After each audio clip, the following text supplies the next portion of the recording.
Hello, Gilmans, it's me, Natsu. Yes, I am back after summer. I hope you had a wonderful summer. I certainly did. I also very much enjoyed my birthday. That was at the start of this September, so thank you to my friends who wished me a happy birthday. It was a very, very lovely day I had.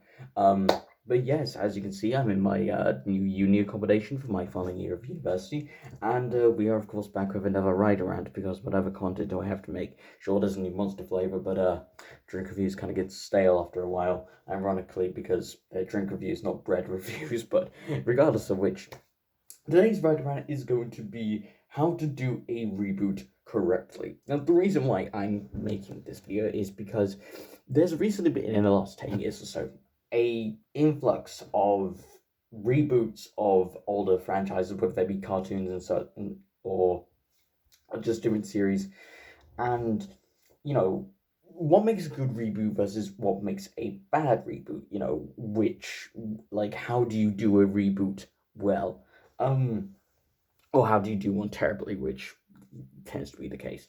um so I want to start off with talking about a reboot that I actually really like, and that's the Digimon Adventure reboot.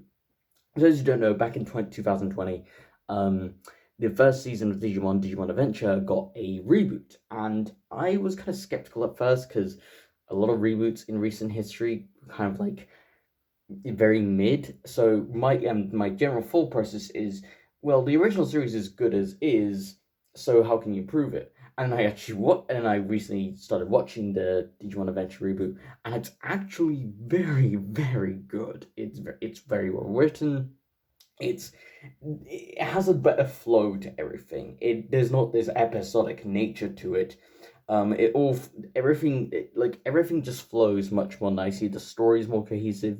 You get to know the characters better.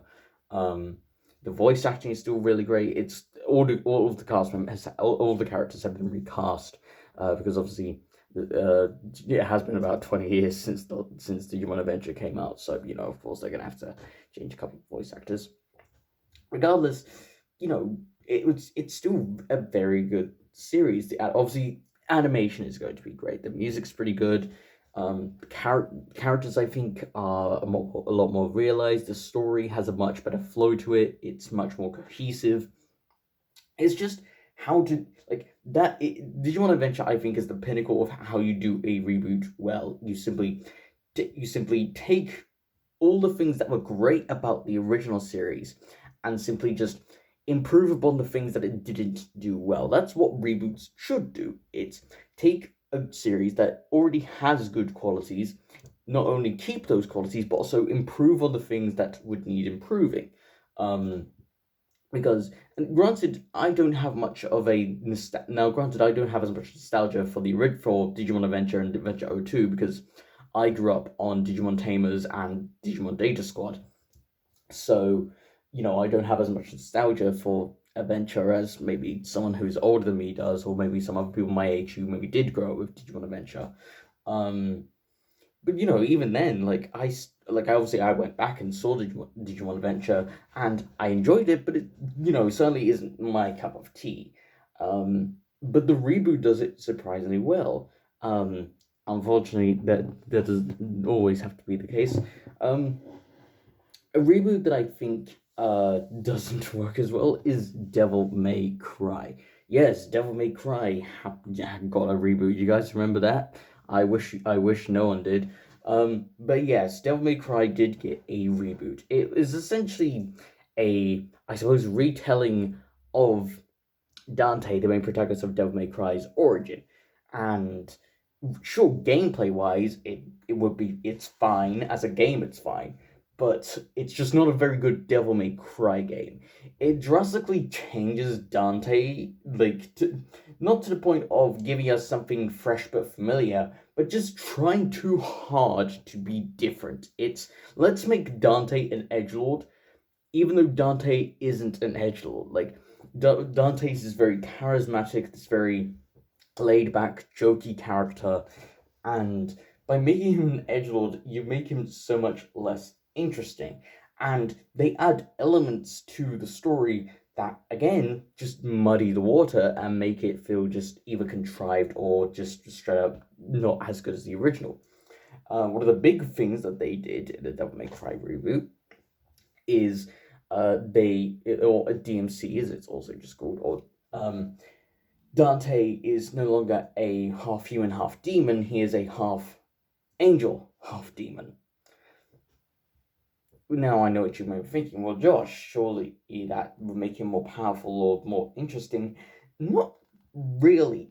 The reason I say that is because one of the reasons why Dante is such a lovable and fantastic main protagonist is the fact that he is very human. Like one of the big dynamics in Devil May Cry between Dante and his twin brother Virgil, between Dante and Virgil, is their differing approaches to their heritage. They're both half human and half demon, or half devils.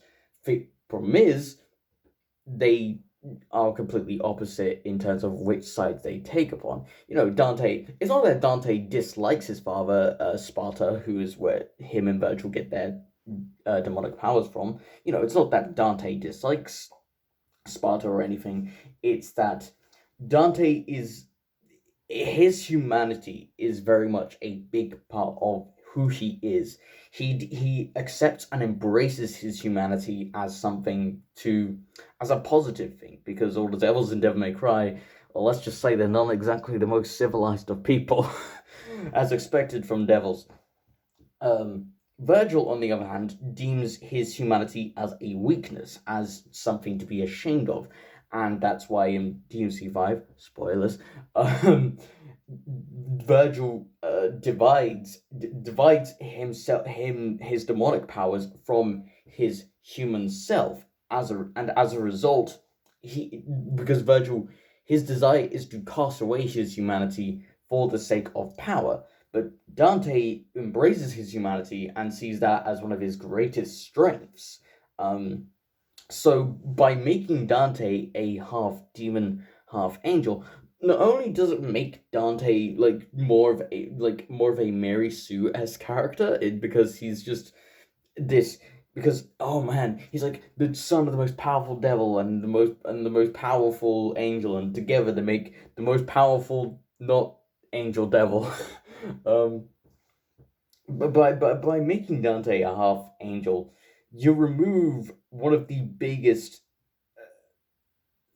factors about his character, which is his humanity, and which makes his personality change even worse, because he's just trying too hard to get to be a bad boy. They make Dante and they turn him from this very charismatic, very laid back, very comedic but lovable character, who's very cocky, and they turn him essentially into an edgy teen who he's a broken boy who needs to be fixed via sex. I don't fucking know. But yeah, it was just, it ruined Dante's character, because again, one of the big factors about Dante is his humanity. So by removing that away, you kind of take away what makes Dante Dante, instead of just like, and also to it was just such a misunderstanding of why Dante is such a great character. I understand that it is a reboot, and technically speaking, they can do whatever they want. The problem is which this is just a problem with reboots or with sequels in general when they're handled by other people, is this notion that not only are we making something that we believe is just as good as the thing that you already liked, but we're actually trying to tell you that the thing that you liked was never actually that good in the first place, guys. Let's be real. Well, it's this very self-righteous or ego-driven mentality with creating that kind of thing, by saying that, oh, we're not only not only are we drastically altering this thing that we know you like, but we're actually telling you that the thing you liked, that was never that good, and what we're making is way better than whatever the hell you were liking. You like DMC3? That's freaking yesterday, guys. You should like Devil May Cry DMC. That's what you guys should be playing, not any of the original Devil May Cry games. You freaking pussy. but yes, like, and again, going back to the Digimon Adventure, it didn't do that. It said, "Listen, guys, we know that you real that a lot of you have a lot of nostalgia for Digimon Adventure, and some of you maybe don't have the time to go back and watch Digimon Adventure. So we're going to create a new version of the story that tells it better, and again tells it better. Not like the mentality that seemed to be that was being done with Digimon Adventure was not one of we are making the story because or we're making the show because the show you liked was never actually that good in the first place. No, it's we know you guys like this show and we want to like look at the things that we did well and the things that we didn't do so well and drastically improve them. And it really felt like they just took care with crafting a retelling of Digimon Adventure. It didn't just feel like they wanted to. It wasn't Toei shitting all over the original series and then creating something like that was just subverting for the sake of subversion, or that was subpar under the guise of we're actually making something that's way better than what you already liked. It was it was a love letter to fans as opposed to something that polarized fans. Um, but yes, like reboots, they can work fairly. Like as I said, they can work fairly well. But you'll notice is that the key difference is what do they change? What is it that Digimon Adventure was made not because well Adventure 2020 is what I'll call it. Adventure 2020 was not made, as I've said, because the original Digimon Adventure was a bad series. It was a good series. It was generally enjoyable. I mean, it's what got made Digimon so popular. Um, but it was instead made for people who had already seen the series but wanted something that had a lot more flow to it. But I think it also works really well for people who are watching Digimon Adventure for the first time because in today's age, filler and episodic episodes with series that have an overarching plot tend not to be the best of ideas.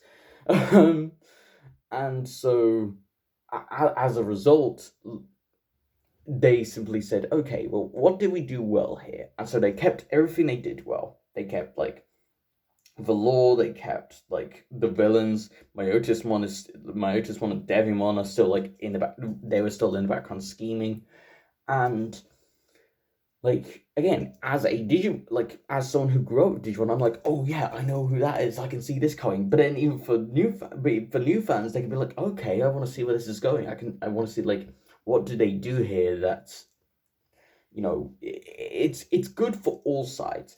It's good for the people who like me who grew up watching or who at least have watched the original Digimon Adventure and see them improve upon a story that already was fairly good. But it's also good for new fans of Digimon because it's a lot easier for them to understand what's going on. There's a lot more of a flow to the narrative. The characters have a little bit more interconnectivity, and their development is a lot better. It's just overall it's a more cohesive version of the original story, I think is the way to put it. DMC uh, did the opposite. It altered the story not because the original story needed things that had things that needed altering per se. It altered things simply because they wanted to alter them or because they thought it was cool. Little did they know that it wasn't cool and they didn't understand why it was cool. More importantly, it isn't so much that a character from like two different races. I just thought of this right now.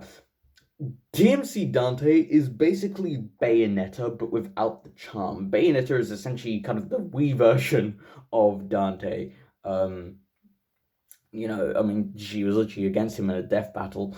Um, so and she's like her mum was an Umber Witch and her father was a lion sage. I think that was the term. That's what Bayonetta's father was. A lumen sage. That was it. Um, but yes, Bayonetta, she is again from two people of different cultures who had a child. But Bayonetta, she's still a character. She's still her conflict comes from the idea of the Umbra Witches and the Lumen Sages are basically trying to stop one of their people from deciding to fuck each other. Little do they know that they drastically failed in that regard, like most religions do when it comes to keeping it in your pants. But she is still she like Bayonetta. She still has a lot of personality to her. She's witty. She's very much like Dante. She's witty. She's charismatic. She's a bit cocky. Um, but she's also kick ass and like a skilled fighter. She's still a character who, her conflict is the world rejects her, or at least the world of the Lumen Sages and the Umbral Witches resent her. They despise the fact that she even exists because she's not. Because if she does, then let's just say they're both fucked. But you don't get that with Dante. Dante is just an angel and devil because they thought, hey, let's make this more religious or like introduce this. The issue is they're introducing concepts which don't work for the character. And that's what I mean, they don't work for Dante's character. Maybe if they and this is the ultimate problem, is DMC is a reboot so far detached from the original Devil May Cry to the point where it doesn't feel like a reboot. It just feels like we made this original story. Let's just tack on Devil May Cry so we can make some more money off of it. That's essentially the reason what DMC is. It was not made for people who were actually fans of Devil May Cry and who maybe wanted a reimagining. Not that I know anyone who did want a reimagining of Devil May Cry, but even so, it was instead felt like they made a story and they were like, okay, well, for marketing purposes, let's just make a Devil May Cry because people like Devil May Cry, and therefore, if they like Devil May Cry, they'll like this thing that we've decided is now Devil May Cry. Or another reboot that is, pretty controversial is the Ghostbusters 2016 reboot. It really was just the plot of the original, but just gender swapped. There's nothing new that Ghostbusters 2016 does that the original, like, again, and that's the other thing. There was nothing stopping anyone from going back and watching the original two Ghostbusters movies. I actually grew up watching those movies because they were playing a lot on Sky Movies. So me and my family used to watch them a lot, and they're generally good movies. Like they're just well made. They're very well. Like the production is good for its time. It's very well acted. The score is great. Like again, there's nothing stopping you from enjoying or going back and watching the original Ghostbusters, and if the only thing you have to add is by gender swapping the characters, you don't really have much else to say. That's not to say that Ghostbusters can't have female fans. There clearly are. My mum and sister are perfect examples of said thing, of such a thing existing.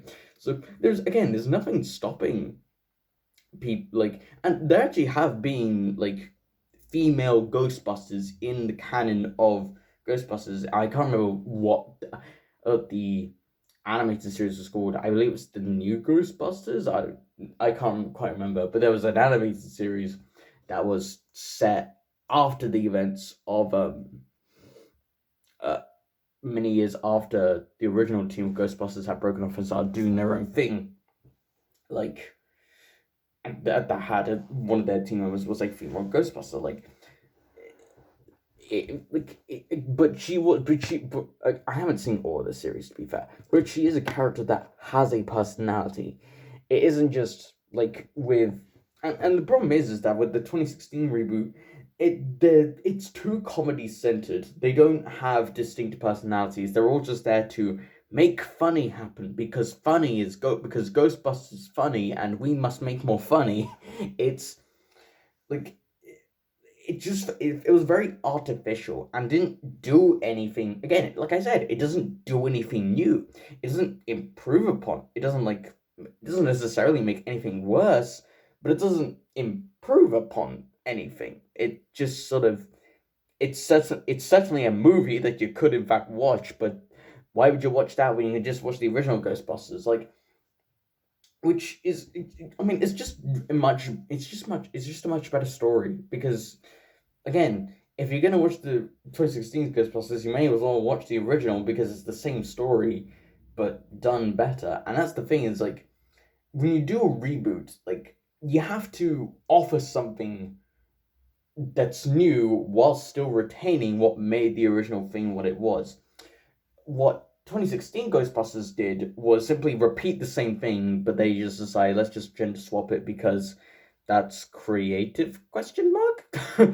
Like to be fair, in all fairness, technically speaking, they were original characters, so to speak, in the sense of they had original names and backstories and that. Problem is, they narrative like in terms of like who like which role they each fulfilled, like they were literally the same thing as the original four Ghostbusters. Like you could what like again you could watch the original Ghostbusters and there'd be far more characterization to them. It was in the 2016 version. It's just let's make them all more comedic than they actually need to be, and additionally, let's let's just make them ladies. And again like it was one of those things where it wasn't even trying to be original. It's not like DMC where it felt like an original story that they were just like, let's tack this on to Ghostbusters and then that way we can make more money from marketing.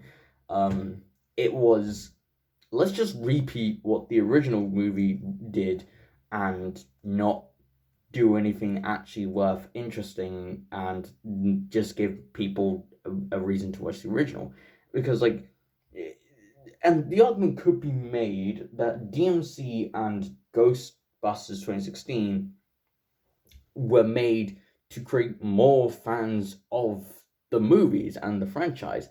And while yes, that could be true, it made more like this is the way I see it. It didn't make more fans because the movies or because the 20 because Ghostbusters 2016 or DMC was a good movie or a good game.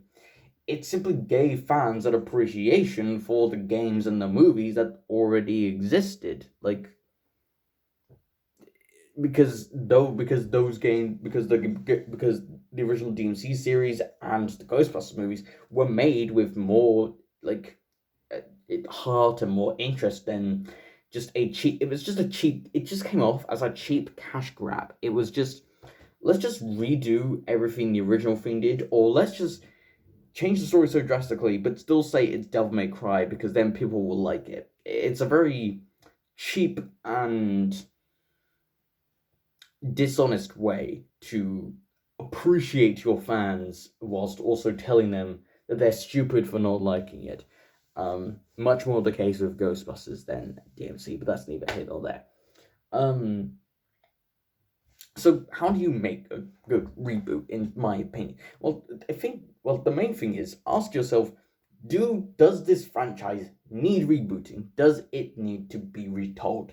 I'm looking at you, DC, with the amount of reboots you've been doing. But no, all jokes aside, does the story have things that maybe need improving and cannot just be improved simply by continuing the series as is and then adding elements that weren't there? Like, and also too, can those elements be implemented in a way that feels natural and cohesive with the rest of the story, or do we have to rewrite the story and reboot it in order for it to work more cohesively? So that's the first question you should ask. Does this story need rebooting, or can it be done or can we add and clarify some things in the story that still feels natural and doesn't feel as if we're just adding things just to clear up just to clear the air, And the second question you should ask is, what are you going to change? What about the story is good? Like, what about the story is good? What are things that actually are already things that people like about the story? What are things that people just generally enjoy? And then you should ask yourself, okay, well, what do people think what do people think are the negatives of the story, or what about the story could use improving? And then you can keep on going with that. You can keep on saying, okay, well, how are we going to improve the story? Like, how are we going to improve this aspect of the story that maybe isn't as good? For example, um, let's say your narrative feels very episodic and it just kind of fumbles onto a plot as opposed to the plot already being there. It's how do you improve that? Um, so yeah, that's just my general mentality of how do you when is it okay to reboot a story, and what is it you should be rebooting, and how should you improve the story? um don't add elements that don't add anything, because then those elements feel unnecessary.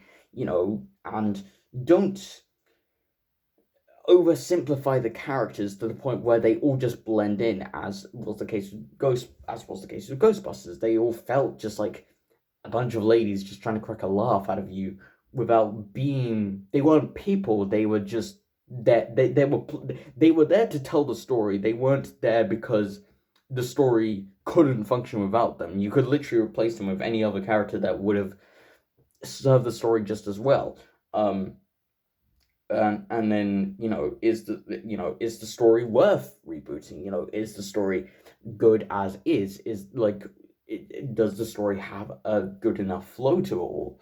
um and are there things that you can add and implement that still, without rebooting the story, that help it feel natural and cohesive? um so that's just my that's just my take. But yes, that's my two cents on how you do a reboot well and how you do a reboot badly. Um, so yeah, that's gonna be it from me today, guild members. Thank you all so much for watching this video. I'm glad to be back at university for my final year. I'm glad to be able to sometimes get some time off to do these videos. And yeah, so if you enjoyed this video, please don't forget to like and comment. What do you think qualifies as a good reboot or a bad reboot? And how would you have personally improved upon the reboots that I think are bad and that aren't done that well, if you think they can be improved? And so, leave a comment down below. And if you like this video, don't forget to leave a like. And if you're not subscribed, please subscribe and join the guild. I think you'll have a very fun time. And that shall do it for me today, guild members, of which I shall see you all in the next guild gathering. Bye-bye.